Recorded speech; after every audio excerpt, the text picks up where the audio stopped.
Hi, welcome to Design Technologies. I've got a problem.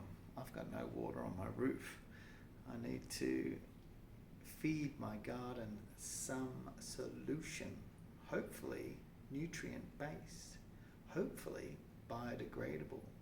Imagine if I could print a water funnel type saucer to go down into a barrel that was biodegradable, so I didn't have to worry about the after effects of plastic, that was organically created by perhaps some beeswax on a hive on the other end of the rooftop, going into the barrel with nutrients also mixed into the mass, whereby I've hacked the 3D printer to accept this from a hopper and come up with the right temperature to produce something like a flat surface whereby it can actually be folded and clipped to make a saucer to put up on my rooftop to catch the rain to feed my plants. Wouldn't that be grand? Into a barrel.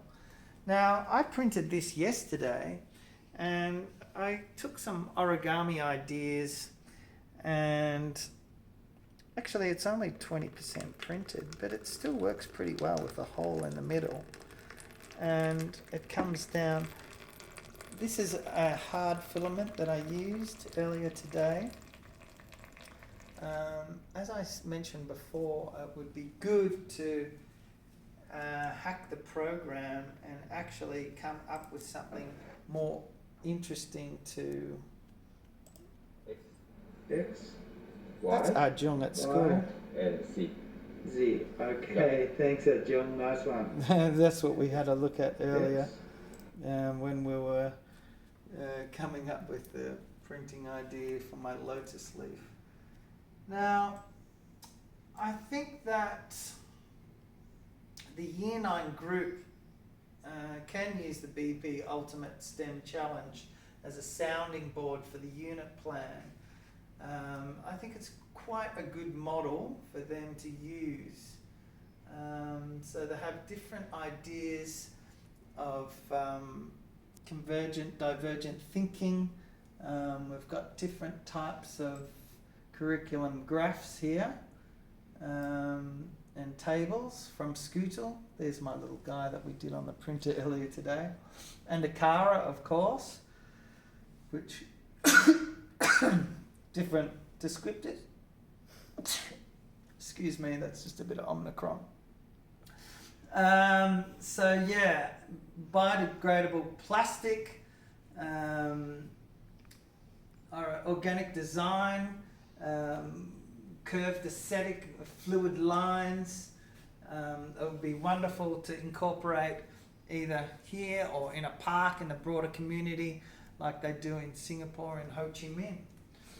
So I love these descriptors and how they can spark different types of ideas. So there's a whole few there.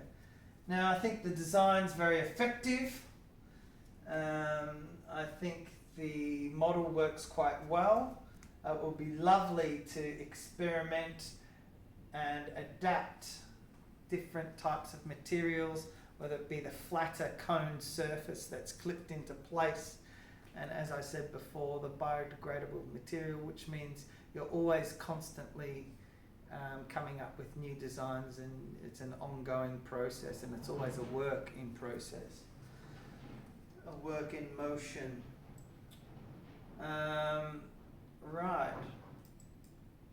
So research quite broadly over the last 10 days in looking at different ways to modify and combine and adapt these water catchment features. So there's various philosophies and different catchphrases like scamper